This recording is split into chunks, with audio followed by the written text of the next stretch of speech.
ক্ষেপণাস্ত্রের পর এবার সারা পাকিস্তান জুড়ে ড্রোন হামলা চালালো পার্শ্ববর্তী দেশ Bharat. Military act of aggression against Pakistan by sending Harop drones. Karachi, Lahore এবং রাওয়ালপিন্ডি সহ আরও অন্তত 10টি শহরে এই ধরনের ড্রোন হামলা চালানো হয়। ইসরায়েল নির্মিত এসব ড্রোনের আঘাতে বেশ কিছু স্থাপনায় ক্ষতিগ্রস্ত হয়েছে, নিহত হয়েছে একজন এবং আহত 4 সেনা কর্মকর্তা। আকাশ প্রতিরক্ষা এবং জ্যামাল ব্যবহার করে 25টি ড্রোন ধ্বংসের দাবি করেছে পাকিস্তান।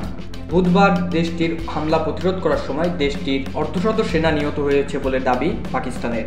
বৃহস্পতিবার সকাল হঠাৎই সাইরেনের শব্দে প্রকম্পিত হয়ে ওঠে লাহোরের রাওয়ালপিন্ডি এলাকা।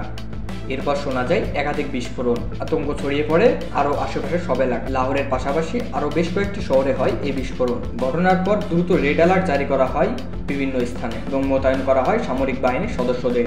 বন্ধ রাখা হয় বিভিন্ন এলাকায় বিমান চলাচল এবং সক্রিয় করা হয় আকাশ প্রতিরক্ষা ব্যবস্থা। পাকিস্তান আইএসপিআর জানায় দেশ জুড়ে ড্রোন হামলা চালিয়েছে ভারত।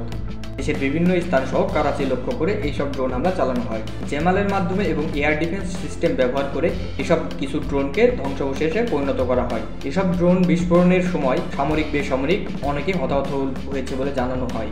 ভারত দেশটির বিভিন্ন স্থানে হ্যারপ ড্রোন দিয়ে হামলা চালিয়েছে।